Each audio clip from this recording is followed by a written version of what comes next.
Depois do ataque terrorista no metrô, ontem pela manhã, metrô de Londres, o governo decidiu no início da tarde que não iria elevar o nível de alerta no país. É compreensível porque ele já estava no segundo grau mais alto e colocá-lo em grau máximo significaria que o serviço de inteligência britânico considera que o país sofrerá um ataque terrorista a qualquer momento. Só o grau de insegurança que isso gera já seria o suficiente para dissuadir o movimento. Mas ainda por cima tem a conta que precisa ser paga, já que colocar o país em alerta máximo significa também mobilizar as Forças Armadas e milhares de agentes de segurança. Pois bem, foi exatamente isso que a primeira-ministra Theresa May decidiu fazer na noite de sexta-feira. Mudou rapidamente de ideia entre o início da tarde e o início da noite. O Reino Unido está agora em alerta máximo para um ataque terrorista e por alguns dias Londres vai ter alguma semelhança com o Rio de Janeiro.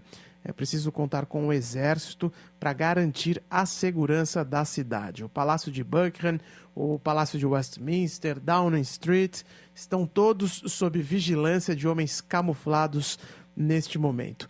Mais de 1.000 policiais armados foram mobilizados para pontos estratégicos do país, tudo por causa da ameaça terrorista onipresente em terras britânicas há vários meses. O ataque de ontem em Londres, que foi inclusive reivindicado pelo Estado Islâmico, foi só mais um lembrete de que a guerra contra o terror está muito longe de acabar.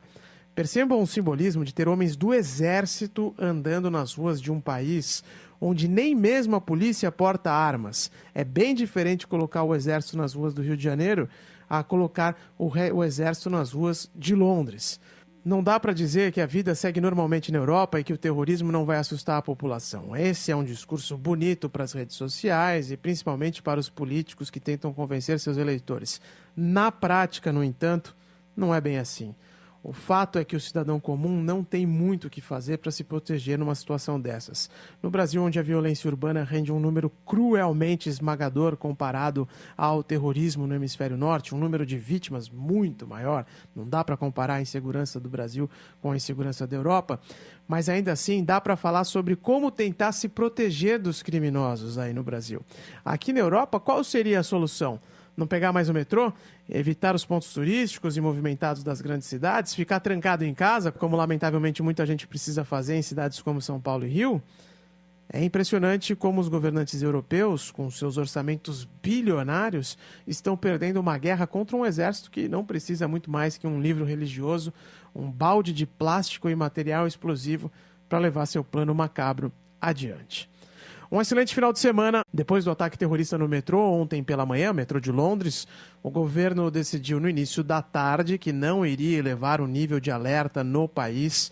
É compreensível porque ele já estava no segundo grau mais alto e colocá-lo em grau máximo significaria que o serviço de inteligência britânico considera que o país sofrerá um ataque terrorista a qualquer momento. Só o grau de insegurança que isso gera já seria o suficiente para dissuadir o movimento. Mas ainda por cima tem a conta que precisa ser paga, já que colocar o país em alerta máximo significa também mobilizar as Forças Armadas e milhares de agentes de segurança. Pois bem, foi exatamente isso que a primeira-ministra Theresa May decidiu fazer na noite de sexta-feira. Mudou rapidamente de ideia entre o início da tarde e o início da noite. O Reino Unido está agora em alerta máximo para um ataque terrorista e por alguns dias Londres vai ter alguma semelhança com o Rio de Janeiro. É preciso contar com o exército para garantir a segurança da cidade. O Palácio de Buckingham, o Palácio de Westminster, Downing Street, estão todos sob vigilância de homens camuflados neste momento. Mais de 1.000 policiais armados foram mobilizados para pontos estratégicos do país, tudo por causa da ameaça terrorista onipresente em terras britânicas há vários meses. O ataque de ontem em Londres, que foi inclusive reivindicado pelo Estado Islâmico, foi só mais um lembrete de que a guerra contra o terror está muito longe de acabar.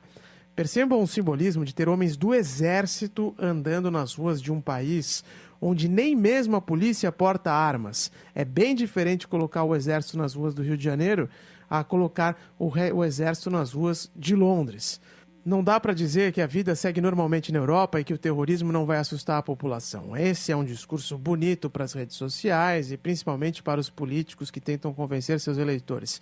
Na prática, no entanto, não é bem assim. O fato é que o cidadão comum não tem muito o que fazer para se proteger numa situação dessas.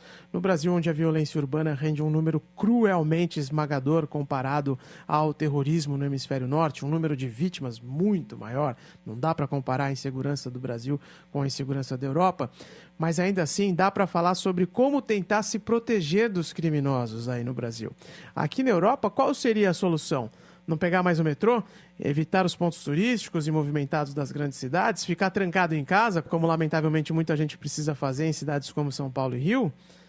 É impressionante como os governantes europeus, com seus orçamentos bilionários, estão perdendo uma guerra contra um exército que não precisa muito mais que um livro religioso, um balde de plástico e material explosivo para levar seu plano macabro adiante. Um excelente final de semana.